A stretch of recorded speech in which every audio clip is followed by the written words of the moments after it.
Welcome back to Par for the Course. This is my first shoe review in quite some time.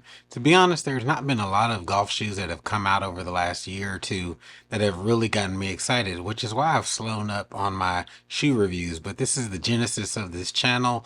One of the things that I really enjoyed doing when I first launched, I want to get back to that. I want to have shoes that make me excited, and I think I found one. I recently went on a trip to Myrtle Beach. I said, hey, perfect time to go sifting and finding a shoe that might work. I had a gift card from my mother from my local Golf Galaxy Dick's Sporting Goods. Went into it looking for something open minded, kind of looking for a versatile shoe that I could wear with multiple outfits on a trip and not have to pack multiple golf shoes to match up with that. One of the brands that has gotten me excited over the last couple of years is New Balance, and I am not new to New Balance. I have a pair from a couple of years ago that I will go over as well. They have been really dropping some good golf shoes, interesting colorways. The thing about New Balance is the profiles and the kind of the shoes that are synonymous with their brand cross over to the golf space very well. That doesn't keep them from dropping some original looks and things that are unique to golf, but I think they've gone back to their unique DNA, which is classic silhouettes and things that you are familiar with if you are into the New Balance brand. The shoe I'm reviewing today is the New Balance 574 Greens V2. If this is your first shoe review with me, there are three different factors that I base a shoe on. That's rockability, the ability to change it up with different outfits. Does it catch people's eye? Is it just kind of a solid shoe? That kind of thing from a fashion standpoint. Golfability. Can you actually play golf in this shoe? Is it good for golf? Or is it just something that you just decided to buy? Or is it going to be good for the sport that you're intending it to? And durability. How does a shoe hold up over time and through multiple wears, different conditions, etc.? Does it require a bunch of cleaning after the fact just to get the shoe back in order for your next round? Or do you have to go through a full cleaning cycle? This past week when I trialed this shoe in Myrtle Beach was the perfect opportunity as I played multiple rounds, played one upon returning home as well. So I have 4.5 rounds under the belt with this shoe to give you my honest feedback on how it held up over the week. So let me get into the rockability aspect of this. I give this about an 8 out of 10. I'm a fan of the tan kind of brown accents of this shoe as well as gray, which can be mixed with different, outfits that aren't necessarily committing you to wearing one color up above, and you can just put this shoe on with multiple things. And I really enjoyed that about this shoe. Again, I wore it 4 times with one bag of clothes that I took with me, and it worked well with all of them. This particular colorway of the shoe, I've only been able to find it through Golf Galaxy / Dick's Sporting Goods. It's not available on the New Balance website, so you might have to venture out for some different colorways. Look online, see what's available. I've seen different retailers have different colorways available of this shoe with different accents and colors. So definitely a shoe that if you don't like this particular color, there's options out there available for you.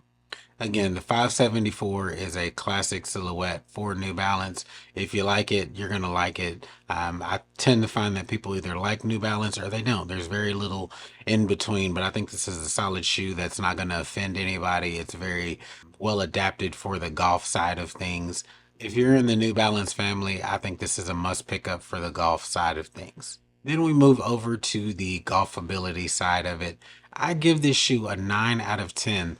Once I laced the shoe up, it was forgettable in terms of you just put it on and you go play your round and you don't think about it ever again until you're done with the round. So my feet tended to feel a little bit warm after it was all said and done, but overall while playing, the shoe felt great. I was able to turn. I played in some early mornings with a lot of dew on the ground, a lot of watering going on in Myrtle Beach. I got rained out one day.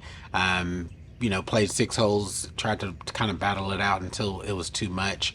But the shoe still held up in the turf without any slippage. I cannot recall not one opportunity through all the holes of golf that I played where the foot did not feel stable onto the ground. I like the flat profile of the sole as well. Very grounded. It's a feel that I enjoy, particularly over other kind of more dressy golf shoes like a FootJoy, where your foot might be on a slant, has a heel where your heel's higher than your toe. I don't love that feel. I play my best golf with a flat-footed golf shoe, and that was the case with this particular New Balance shoe. Again, I mentioned the wet conditions. This also included playing off some pine straw occasionally. It was a good shoe. I really felt like I could play tons of rounds in this shoe. I didn't get the opportunity to walk because there's not a lot of that in Myrtle Beach, but this is also a shoe that you could wear throughout a walking round, as well as I had to play cart path only on one particular day and involved quite a bit of walking. Still held up incredibly well. Durability, I'm going to give this a 9 out of 10.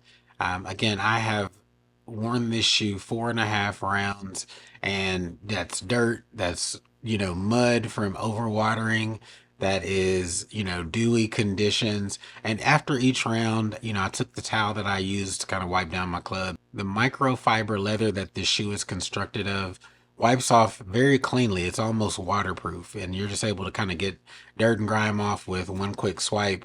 There's not any materials on the kind of main upper of the shoe until you get near the sock liner that are going to stain and retain a lot of dirt and grime, and I felt like I didn't have any of that to contend with this shoe. Wiped down very quickly.